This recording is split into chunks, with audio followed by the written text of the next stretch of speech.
Bienvenidos. Esta es la unidad número 10, correspondiente al tema de equilibrio iónico. Yo soy Maximiliano Brigante, soy profesor a cargo de esta cátedra de Química General para alumnos de primer año de la Universidad Nacional del Sur. En esta oportunidad ya hemos terminado de ver los conceptos de equilibrio químico. Y yo les había mencionado que equilibrio iónico venía a ser una especie de ver todas las herramientas que ya hemos incorporado de la unidad anterior, nada más que ahora vamos a ver específicamente reacciones que suceden en el medio acuoso. Es decir, y especialmente con sustancias que cuando están mezcladas o están presentes en medio acuoso, es decir, en agua, pueden formar o liberar protones o liberar oxidrilos. Entonces vamos a entrar mucho al concepto de ácido y base. ¿Sí? Porque acá nos vamos a involucrar específicamente en reacciones que suceden en solución acuosa. ¿Sí? Pero tengan en cuenta que todas las herramientas que vamos a aplicar en esta unidad ya las hemos visto en equilibrio químico. Nada más que esto, como vuelvo a reiterar, está limitado a reacciones que suceden en agua.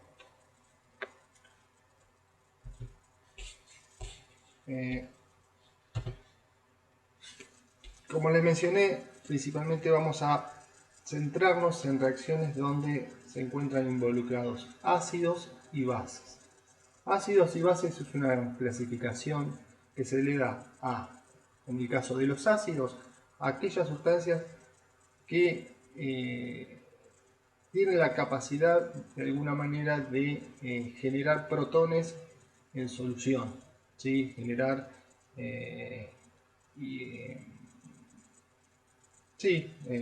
protones, es decir, iones hidróneos en solución. En general los ácidos, por su particularidad, tienen todo sabor agrio y normalmente dependiendo de la concentración, pueden producir el cambio de coloración de ciertas pinturas. Ejemplo típico de un ácido son todos los componentes de la vitamina C. La vitamina C está compuesta por dos tipos de ácido, el ácido cítrico y el ácido ascórbico. Son dos ácidos que son los componentes principales de esa vitamina.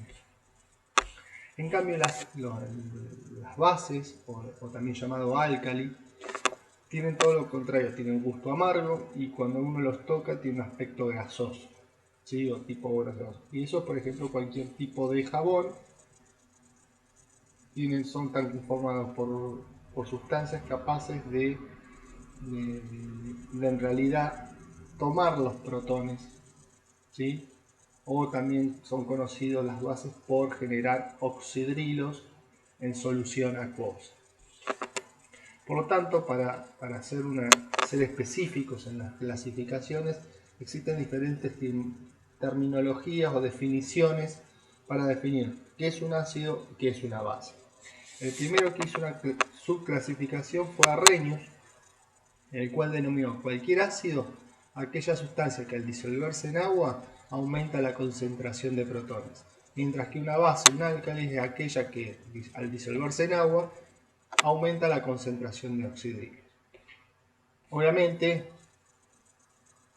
esta clasificación es muy acotada porque primero tenemos que tener sustancias que sean solubles en agua. Y aún así, si son solubles, para ser ácidos sí o sí tienen que producir protones o iones hidróneo.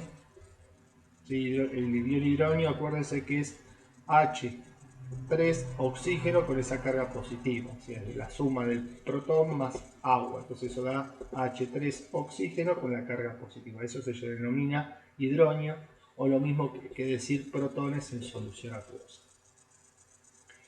Mientras que la base, obviamente primero se tiene que disolver, debe ser soluble en agua y generar oxidrilo, o sea que la clasificación, la primera que se da, que la de Arrhenius, es muy acotada porque solo incorpora pocas sustancias que cumplan estas condiciones.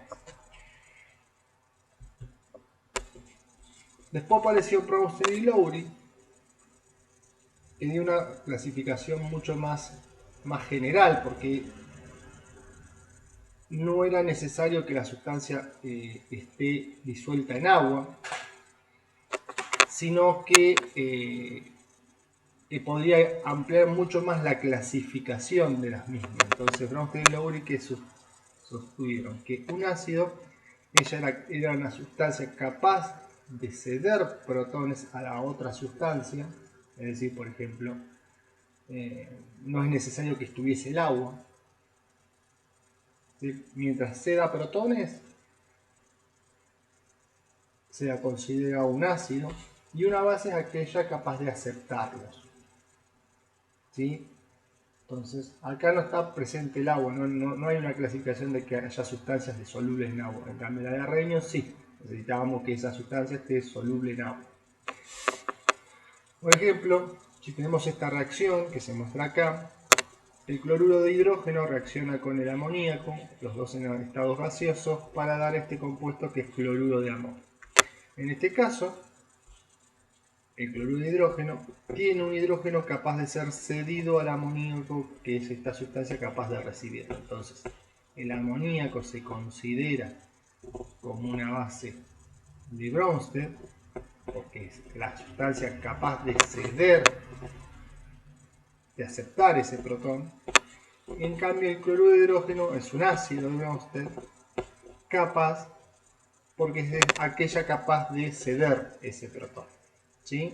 Entonces, según Bronsted y Lowry, tanto el cloruro de hidrógeno como el amoníaco clasifican como ácido en el caso del cloruro de hidrógeno y el amoníaco en el caso de la base. La pregunta sería, ¿estas sustancias además podrían estar dentro de la clasificación de ácido y base de Arrhenius? Y si uno tendría que hacer eso, tendría que plantear la reacción con el agua. Tanto el cloruro de hidrógeno como el amoníaco son solubles en agua. El amoníaco con el agua da hidroxiamonio, ¿sí? Y oxidrilo. ¿Por qué? Porque el amoníaco acepta un protón del agua, forma el amonio y genera oxidrilo. Entonces, al generar oxidrilo está dentro de la clasificación de base de Arrhenius, porque es soluble en agua y genera oxidrilo. En cambio, si uno plantea la del cloruro de hidrógeno y agua, eso genera iones cloruro más iones hidrógeno. Entonces, ¿qué quiere decir? Que el cloruro de hidrógeno cede su protón al agua, o sea que es soluble en agua y genera iones hidrógeno. Entonces se puede también ser considerada como ácido no solo de Bronsted, sino también de Arrhenius. Si uno no separa en particular en el caso por ejemplo, del agua, esta reacción también es una reacción donde acepta el protón del agua, lo mismo que decir que el agua le cede el protón. Entonces al agua en esta reacción se la puede ser considerada como ácido, porque le está cediendo el protón al amoníaco. Entonces el amoníaco es una base de Bronsted y el agua se comporta como ácido de Bronsted en esta reacción. ¿Para qué? Para dar ¿qué? Amonio y oxidrilo. Ahora bien, imagínense y inviertan la reacción química, que dé amonio más oxidrilo para dar amoníaco y agua. En este caso, el amonio le cede el protón al oxidrilo para generar amoníaco, y el oxidrilo, al aceptar el protón del amonio, forma agua. ¿Qué quiere decir? Si uno la invierte la reacción para dar amonio más oxidrilo que dé amoníaco y agua, se comportaría como un ácido de Bronsted y esta como una base de Bronsted. Entonces, en este tipo de reacciones se forma lo que se denomina un par conjugado ácido-base, donde esta es la base, este es el ácido de Bronsted y este es el ácido conjugado de esta base y esta es la base conjugada de este ácido. Esto se considera un par ácido-base o par ácido conjugado o base conjugada. ¿sí? Porque esta es la base, ácido conjugado de esa base, y esta es la base conjugada de este ácido. Se llama par conjugado ácido-base. Lo mismo hubiésemos analizado en el caso del cloruro de hidrógeno más agua. Si uno hace el cloruro de hidrógeno más agua, eso da el ion cloruro más hidrógeno. Si lo analizamos al revés, es decir, la reacción cloruro más hidrógeno que dé cloruro de hidrógeno más agua, el cloruro acepta el protón del ion hidrógeno para dar el cloruro de hidrógeno, y el hidrógeno le cede el protón al cloruro para dar agua. Entonces, el hidrógeno vendría a ser el ácido conjugado de la base, que es el agua en este caso, y el cloruro es la base conjugada del ácido que vendría a ser el cloruro de hidrógeno. Entonces, obviamente hay reacciones que también, al igual que esto, se consideran par conjugado ácido-base. Obviamente, no todos los ácidos tienen tendencia a ceder su protón, no todas las bases tienen tendencia a aceptar el protón, algunas tienen tendencia muy fácil a aceptar su protón, pero se consideran bases muy fuertes, mientras cuando no tienen tanta tendencia a aceptar su protón, se consideran bases débiles. Los mismos que los ácidos. Cuando el ácido tiene tendencia a ceder fácilmente su protón, se la considera ácido fuerte, mientras que cuando no tiene tanta tendencia a ceder su protón, se la considera ácido débil. Entonces, los ácidos fuertes, como dice acá esta diapositiva, son aquellos que ceden sus protones con facilidad. ¿Qué quiere decir eso? Que su base conjugada no tiene una tendencia insignificante a aceptar protones. ¿A qué voy con esto? Si planteamos la reacción de cloruro de hidrógeno más agua, que da cloruro, iones hidrógeno, el cloruro de hidrógeno, si se considera un ácido fuerte, tiende a tender a sus protones con facilidad. Entonces, cuando tiende su tendencia a sus protones con facilidad, la reacción química está cada vez más desplazada hacia la derecha. ¿Qué quiere decir? Que su base conjugada, que vendría a ser el ion cloruro, no tiene tanta tendencia a aceptar el protón. Es decir, que la reacción está más desplazada, si uno establece un equilibrio químico, hacia la derecha. Entonces la reacción reversa no ocurre tan fácilmente. Entonces generalmente cuando uno habla de ácidos y bases fuertes, no va a haber representada la doble flecha de equilibrio, sino que el equilibrio está completamente desplazado hacia la derecha. Mientras cuando es un ácido débil, la tendencia a ceder sus protones no es tan fácil. Entonces, ¿qué quiere decir? Que su base conjugada tiene una tendencia aceptable a aceptar protones. Eso quiere decir que la reacción, tanto directa como reversa, puede suceder y se forma una especie de equilibrio químico. ¿Sí? Equilibrio que tanto la reacción directa como la reversa sucede, pueden suceder. ¿Qué sucede con las bases? También tienen la misma clasificación. Las bases fuertes tienen tendencia a ceder o aceptar protones con facilidad, ¿sí? Las bases fuertes, mientras que las bases débiles tienden a aceptar protones no con tanta facilidad. Entonces, si es un ácido fuerte, si es una base fuerte, su ácido conjugado, ¿sí?, no tiene tendencia a ceder protones, ¿sí? No tiene tanta, o sea, si la base es fuerte, su ácido conjugado no tiene tendencia a ceder protones, ¿sí? Mientras que si la base es débil, el ácido conjugado sí tiene tendencia importante a ceder protones, ¿sí?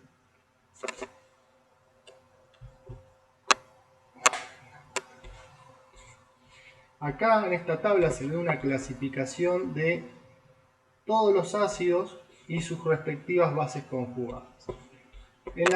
En la parte superior se muestran todos los ácidos fuertes, es decir, que en contacto con agua ceden sus protones con facilidad para generar la respectiva base conjugada. En este caso, en el cloruro de hidrógeno genera la base conjugada cloruro, en el ácido sulfúrico genera el hidrógeno y el hidrógeno sulfato, en el ácido nítrico genera la base conjugada nitrato. Basándose en esta reacción, el ácido más agua genera la base conjugada más el ion hidrógeno. ¿Qué sucede con los ácidos fuertes? Tienen tendencia a ceder fácilmente su protón, en este caso al agua. Por lo tanto, cuando más fácil tengan tendencia a ceder su protón, este equilibrio químico está mucho más desplazado hacia la derecha. Es decir, que los ácidos fuertes generalmente no van a encontrarse con doble flecha de equilibrio. En la realidad, este equilibrio, esta flecha que indica la reacción reversa, en realidad es una flecha muy cortita. ¿Qué quiere decir? Que la reacción directa sucede inmediatamente, mientras que la reacción inversa prácticamente no sucede. Por eso en los libros para ácidos y bases fuertes se van a encontrar con una sola línea y no con la doble flecha de equilibrio. ¿Qué quiere decir que el ácido es muy fuerte y que la reacción reversa no sucede? ¿Por qué no sucede? Porque su base conjugada no tiene tendencia a aceptar el protón del ion hidrógeno y producirse la reacción reversa. A medida que bajamos en el grupo, o en esta tabla, vamos a encontrarnos con ácidos que no tienen acidez apreciable. ¿Qué quiere decir? Todo lo contrario, que si yo pusiera el oxidrilo para formar agua, oxidrilo más agua, que da agua más oxidrilo, en realidad esta reacción, oxidrilo más agua, que da este oxígeno 2 más hidrógeno, ¿sí? Si cantamos la reacción del ácido y la base conjugada, el oxidrilo no tiene tendencia a ceder este protón para generar esto. Entonces la reacción directa casi ni sucede, no se desplaza hacia la derecha. Todo lo contrario, la reacción reversa es la que sucede. Es decir, esta base conjugada, que es el ionóxido, tiene tendencia a aceptar el protón del ion hidrógeno para formar oxidrilo y agua. Entonces, la que sucede es la reacción reversa y no la directa.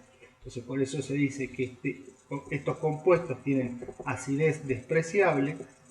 Quiere decir que su base conjugada tiene una fuerza importante como base. Entonces, hay una relación inversamente proporcional. Cuando más fuerte es el ácido, más débil es su base conjugada. Todo lo contrario, cuando más débil es el ácido, más fuerte es su base. ¿Se entiende?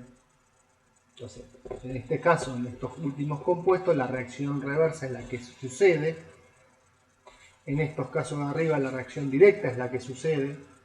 Y en este caso intermedio hay un equilibrio químico, donde la reacción directa también sucede como la reversa. ¿Sí? Entonces, estas son ácidos fuertes, ácidos débiles, y esto ya es muy débil. ¿Sí? Entonces acá para una reacción general, como se muestra en esta reacción química, donde HX es el ácido, más agua da la base conjugada más el protón, cuando esta es una base más fuerte que esta, la reacción está desplazada hacia la derecha. ¿Sí? Mientras cuando este sea una base más fuerte que el agua, el equilibrio se va a desplazar hacia la izquierda. Es decir, significa que este HX no es un ácido tan fuerte. ¿Sí?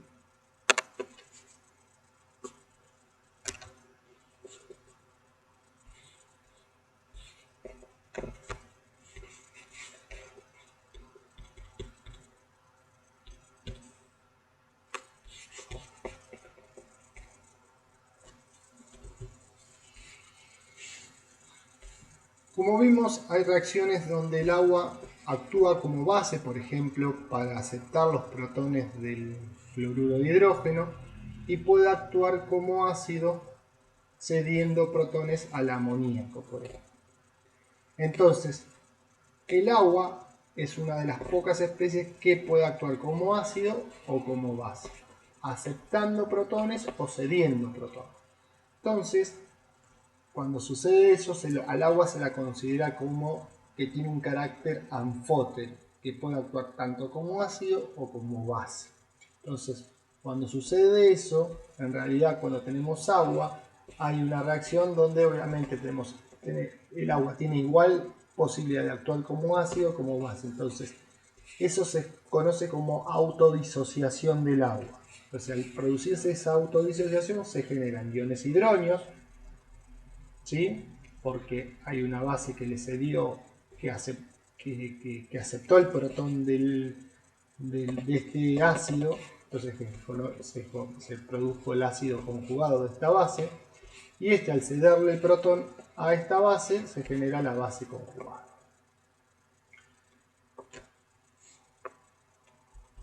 Entonces, si uno establece una constante de equilibrio para esta autodisociación, si uno establece la constante de equilibrio, ¿qué podría poner? La concentración de este por la concentración de este dividido nada, porque acuérdense, el agua está en estado líquido, no tiene concentración, entonces se asume que es igual a la unidad. Por lo tanto, la constante de equilibrio quedaría como el producto entre la concentración de iones hidróneos por la concentración de oxidrio.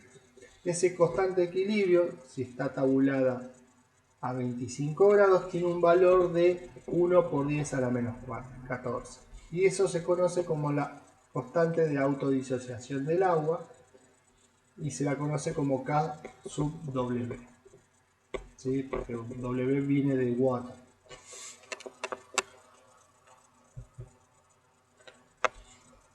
Teniendo en cuenta que existen ciertos ácidos que tienen mucha tendencia a ceder protones con facilidad o ácidos que tienen tendencia parcial a ceder sus protones, lo mismo que las bases, hay bases que tienen mucha facilidad a aceptar protones, pero hay otras bases que tienen tendencia parcial a aceptar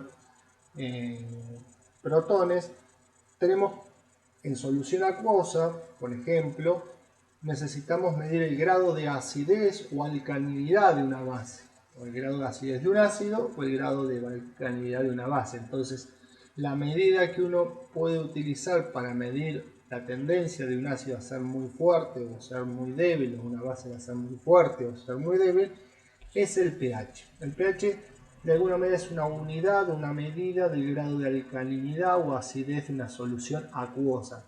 El pH siempre está relacionado a algo que esté soluble en agua, ¿sí? pH no puede ser, el pH nunca se va a medir en una solución que no sea acuosa, que no tenga agua presente.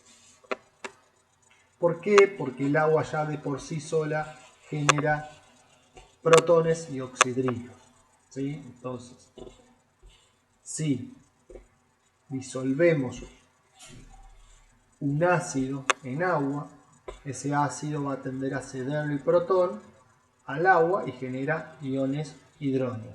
Entonces, el pH es una medida de medir la concentración de iones hidróneos que se genera en solución. Entonces, ¿cómo se mide el pH? A partir de esta fórmula donde el pH es el menos logaritmo de la concentración de iones hidróneos. ¿Sí? Entonces, el pH puede calcularse a partir de esta fórmula y va a tener valores de que van desde 0 a 14. ¿Por qué? Porque eso lo condiciona esta fórmula. O sea, si la concentración de este es 1, esta sí o sí tiene que ser 10 a la menos 14, para que el producto me dé 1 por 10 a la menos 14. Si esta concentración es 10 a la menos 7, para que esto diera 1 por 10 a la menos 14, esta concentración tiene que ser también 10 a la menos 7, porque 10 a la menos 7 por 10 a la menos 7 es 10 a la menos 14. ¿A qué voy con esto? Que la concentración de protones y la concentración de oxidrilo en una solución acuosa juega un equilibrio de tal manera que el producto de ambas dos siempre a 25 grados tiene que dar 10 a la menos 14. ¿Sí? ¿A qué voy? Que cuando mayor es la concentración de iones de hidrógeno, menor es la concentración de base, pero el producto sí o sí siempre a 25 grados tiene que dar la constante de autodisociación del agua, es decir, 1 por 10 a la menos 14. Entonces, ¿cómo sabemos que una solución es ácida, ácida o básica o alcalina? Relacionando la concentración de protones con la de oxidrilos. Si no hubiese nada presente en agua, tanto la concentración de protones como la de oxidrilos es igual, es decir, que las dos tendrían que tener 10 a la menos 7. ¿Por qué? Porque uno aplicaría lo que vimos en equilibrio químico. A tiempo cero no tenemos protones ni oxidrilos. A tiempo, una vez que alcanzamos el equilibrio, se forma X de esto, X de esto. La constante de equilibrio es igual a 10 a la menos 14, pero es igual a X por X. X por X es X al cuadrado, entonces para despejar X, ese cuadrado va al otro término como raíz cuadrada. Raíz cuadrada de 1 por 10 a la menos 14 es 10 a la menos 7. Es decir, que si no hay nada presente en agua, la concentración tanto de protones como de oxidrilo es igual, y es igual a 10 a la menos 7. Ahora, ¿qué sucede si yo ahora agrego, por ejemplo, amoníaco? Amoníaco es una especie que no solo es soluble en agua, ¿sí?, sino acepta protones del agua para generar iones amonio y oxidrilo, es decir, es una base. Es decir, entonces, esa base normalmente al generar oxidrilos hace que la concentración de oxidrilos ahora sea mucho mayor que la que había inicialmente cuando no había presente ninguna sustancia. Entonces, como la concentración de oxidrilo ahora es mayor a la concentración de protones, porque ahora el amoníaco genera más oxidrilo de lo que había antes, es decir, que en contraposición a lo que había de iones hidrógenos. Entonces, ¿qué sucede en una solución alcalina? La concentración de oxidrilo va a ser ahora quedar mayor a 1 por 10 a la menos 7, pero eso significa que la concentración de iones hidrógenos va a disminuir. Eso implica que si uno hace el logaritmo de una concentración más chica a 10 a la menos 7, me va a dar un pH mayor a 7. Tengan en cuenta que si uno aplica el logaritmo ustedes en la computadora de 10 a la menos 7, el menos 7 de alguna manera,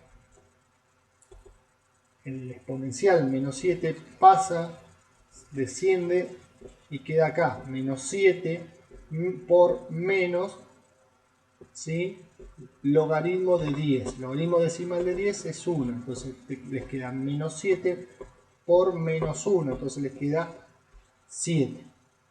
Ahora, si ahora en vez de 10 a la menos 7 hacen 10 a una concentración más chica de protones, así 10 a la menos 9, les quedaría el resultado pH 9. ¿Sí?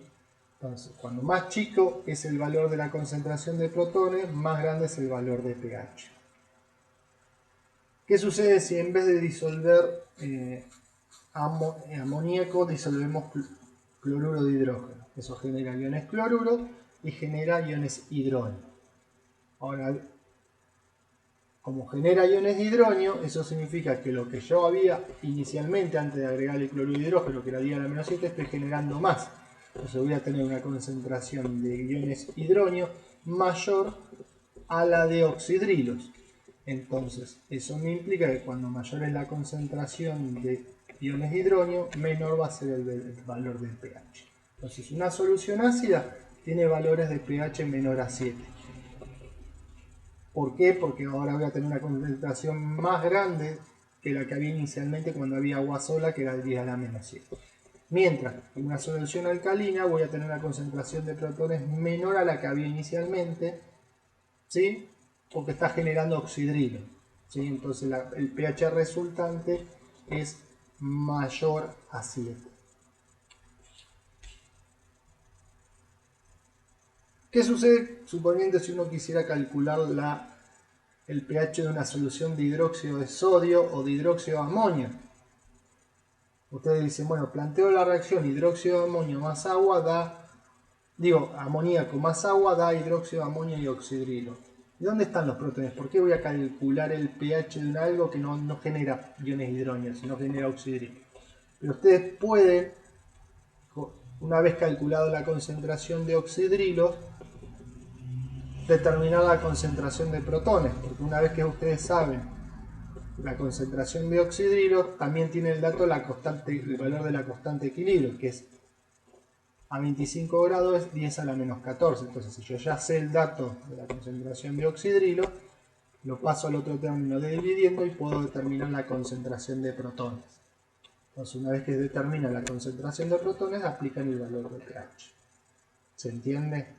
Entonces, el pH no solo mide soluciones ácidas, sino también mide soluciones alcalinas, porque indirectamente uno lo que determina es la concentración, directamente lo que determina es la concentración de oxidrilos, pero yo teniendo en cuenta este valor de constante de equilibrio puedo determinar la concentración de iones de hidrógeno. Y una vez determinada la concentración de iones de hidrógeno, puedo determinar el valor de pH.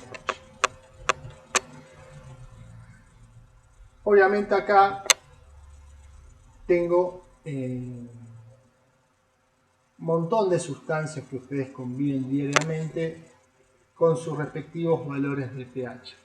Hay sustancias que son muy ácidas, hay sustancias que son muy alcalinas. Por ejemplo, la leche, la sangre humana, más o menos tiene un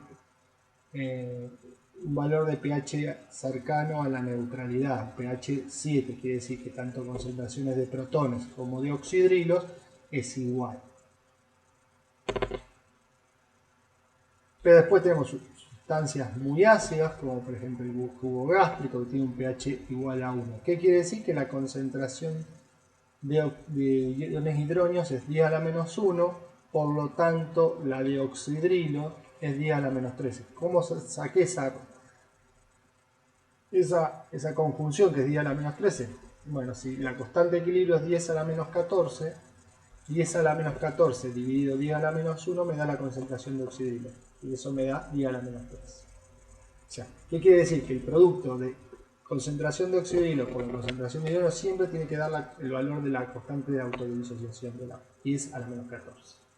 Siempre y cuando las medidas se hagan a 25 grados, porque recuerde que el valor de la constante de equilibrio depende de la temperatura. Después tenemos jugo de limón, que el pH más o menos del jugo de limón es de pH 2. La Coca-Cola tiene un pH cercano a 3. Obviamente el vino ya aumenta el pH. El café tiene un pH de alrededor de 5. La lluvia tiene un pH igual a 6. La lluvia es un caso muy particular porque la lluvia en realidad es agua destilada, ¿sí? Lo que pasa es que la lluvia trae consigo partículas en suspensión que caen junto a la lluvia, entonces eso hace que el pH no sea 7, sino sea un poquito más bajo. Después, obviamente, ya pasado al pH 7, tenemos soluciones alcalinas. Tenemos el bicarbonato que uno utiliza normalmente para la antiacidez. Tiene un pH cercano a 8, el bórax, pH 9, el leche de magnesio, el hidróxido de magnesio soluble, se denomina pH 10. Después tenemos obviamente una solución de una fase muy fuerte, que es el hidróxido de sodio, que para una concentración 0,1 molar, al disociarse completamente genera 0,1 moles de iones sodio y 0,1 moles de oxidrilo. Eso quiere decir que la concentración de oxidrilo es 0,1 mol. Por lo tanto, si yo quisiera sacar la concentración de protones, Tendría que hacer 10 a la menos 14 dividido 0,1, me quedaría 10 a la menos 13, el pH es igual a 13. Ustedes en los libros además pueden calcular una relación directa entre el valor para determinar la concentración. Una vez que determinan la concentración de oxígeno, hay una medida como el pH, que es el menos logaritmo de la concentración de iones de hidrógeno. Existe una medida denominada pOH que es el menos logaritmo de la concentración de oxidrilos. Por lo tanto, si ustedes determinan la concentración de oxidrilos, como puede ser en estos casos, uno le aplica el menos logaritmo y determina el valor de pOH. ¿Sí? Entonces, que eso obviamente sale de esta... es la misma fórmula, nada más que pOH es el menos logaritmo de la concentración de oxidrilos. Entre pH y pOH existe una relación de que pH más pOH es igual a 14. ¿Cómo sale esto? Aplicando menos logaritmo a esto. El menos logaritmo de este producto y en este método también aplicar menos logaritmo. Entonces, al hacer esa distribución de menos logaritmo en este término y menos logaritmo en este término, queda que pH más pOH es igual a 14. Y yo tengo el valor de pOH, como yo sé que pH más pOH es igual a 14, quiere decir que si el pOH es 14, pH es igual a 0. Si pOH es igual a 13, quiere decir que el pH es igual a 1, entonces 1 más 13 da 14, y así sucesivamente. Entonces, si yo tuviese el valor de pOH, puedo indirectamente calcular el valor de pH. Vamos a hacer una serie de ejercicios para que ustedes tengan en cuenta cómo aplicar estas formas de calcular pH.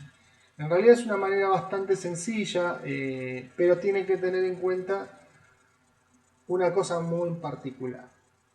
Tiene que fijarse si el ácido o la base es fuerte o débil. ¿Por qué? Porque si el ácido o base es fuerte, si es un ácido fuerte, tiende a ceder sus protones con facilidad, es decir, que no hay un equilibrio químico. Entonces, si yo parto de 0,1 molar de un ácido, voy a tener 0,1 molar de protones, porque el equilibrio está completamente desplazado hacia la derecha. ¿Sí? Entonces, si el ácido es débil, se forma un equilibrio químico. Entonces, la forma de calcularlo es aplicando las mismas herramientas que hemos utilizado para equilibrio químico. ¿Sí? Usar las X, a tiempo cero, a tiempo de equilibrio. En cambio, cuando un ácido es fuerte, es directo, es según la estequiometría. ¿Sí? Lo mismo sucede con las bases fuertes con respecto a las bases débiles. Pero una vez que uno determina la concentración de protones o de oxidrilos, puede calcular el pH aplicando solo la formulita. Entonces el primer ejercicio dice calcular el pH, pOH y concentración de oxidrilos de una solución cuya concentración de protones es 7,5 por 10 a la menos 4. Entonces, como yo sé la concentración de protones o de hidrógenos, yo directamente puedo aplicar directamente el pH, que es el menos logaritmo de esa concentración de protones o hidrógenos. Al aplicar el menos logaritmo de 7,5 por 10 a la menos 4, me va a dar un valor de 3,12. Lo cual es correcto, porque una solución ¿eso qué quiere decir? Que es una solución ácida. Y eso es lógico porque la concentración de protones es mayor a 10 a la menos 7. Entonces, hacer un número más grande de 10 a la menos 7 quiere decir que el pH resultante va a ser menor a 7. ¿Cómo calculo el pOH? Bueno, si yo ya sé el valor de pH, aplico la relación pH más pOH igual a 14, entonces despejo pOH. Entonces, esto que sería 14 menos 3,12 me va a quedar 10 a la menos 10,88. Y después me pide calcular la concentración de oxidrilos. Bueno, existen dos maneras de calcular. Utilizando la constante de equilibrio, ¿sí? Es decir, concentración de protones más concentración de oxidrilo es igual a 10 a la menos 14. Entonces yo, como sé la constante de la concentración de protones, puedo despejarlo y entonces hacer 10 a la menos 14 dividido 7,5 por 10 a la menos 4. O, como yo sé que pOH es el menos logaritmo de la concentración de oxidrilos, si yo quiero despejar, vamos a hacer el ejemplo de pH para calcular la concentración de hidrógeno. Yo, para despejar esto, yo primero tengo que pasar el signo negativo a este término y el logaritmo pasa al otro término como 10 a la algo. En este caso sería 10 a la menos pH. Lo mismo acá con la relación entre concentración de oxidrilos y pOH. La concentración de oxidrilos sería, en la calculadora sería shift log y el valor de menos pOH. En este caso es 10 a la menos 10,88. Me quedaría 1,33 por 10 a la menos 11. Este resultado sería lo mismo si yo hago esto. Despejo acá la concentración de protones, que ya me lo da de dato, lo paso dividiendo. 10 a la menos 14 dividido 7,5 por 10 a la menos 4 les va a dar este mismo valor. En el ejercicio número 2 les pide calcular el pH de una solución de hidróxido de sodio 10 a la menos 3 molar.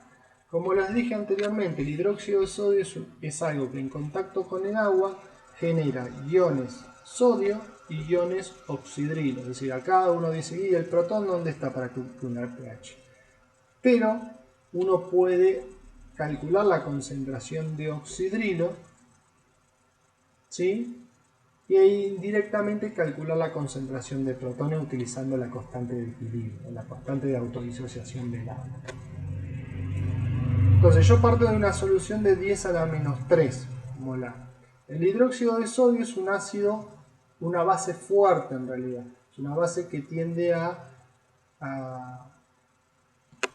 en realidad a aceptar protones, o en este caso, si uno toma la clasificación de Arrhenius, a generar directamente con facilidad los iones oxidrilos. Entonces acá no se va a observar, para el caso del hidróxido de sodio, una doble flecha, sino quiere decir que el equilibrio está completamente desplazado hacia la derecha. Entonces, ¿qué quiere decir eso?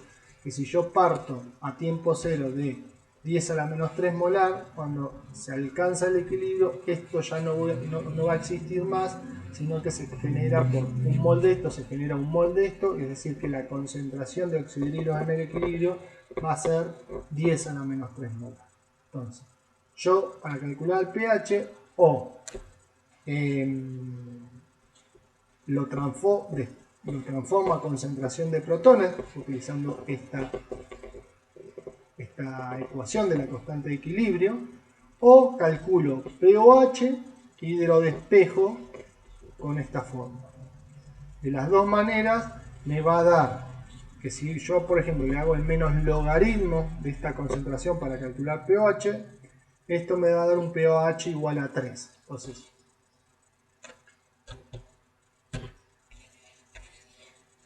al dar un pOH igual a 3, para calcular pH sería 14 menos 3, es un pH igual a 11, como resultado en este caso. ¿Sí? Se tienen que tener en cuenta eso. Obviamente, lo importante de esto es, obviamente, que es lo que vamos a ver a continuación, determinar cuáles de esos ácidos son fuertes, cuáles de esos ácidos débiles, porque si es fuerte va a generar protones con facilidad, es decir, va a generar iones hidrógenos con facilidad. Eso quiere decir que cede su protón con facilidad, mientras si el ácido es débil, esa tendencia a ceder protones no es tan fuerte. Entonces, ¿cuál es la diferencia? Es que los ácidos fuertes tienen involucrado al equilibrio desplazado completamente hacia la derecha, mientras que un ácido débil no. Entonces eso es importante, porque cuando el equilibrio está completamente desplazado hacia la derecha, hay que ver la estequiometría. Entonces, como en este caso no es un ácido fuerte, sino una base fuerte. Forma oxidrilos con facilidad. O sea, entonces el equilibrio está completamente desplazado hacia la derecha, entonces como la relación es 1 a 1, una vez desplazado, una vez sucedida esa reacción de disolución del hidróxido de sodio, ya no tengo más reactivo, sino que todo lo que tengo es producto. Entonces, como la relación es 1 a 1, si yo partí de 10 a la menos 3 molar de hidróxido de sodio, lo que voy a tener de oxidrilo es esa cantidad. Entonces directamente aplico pOH para luego calcular pH.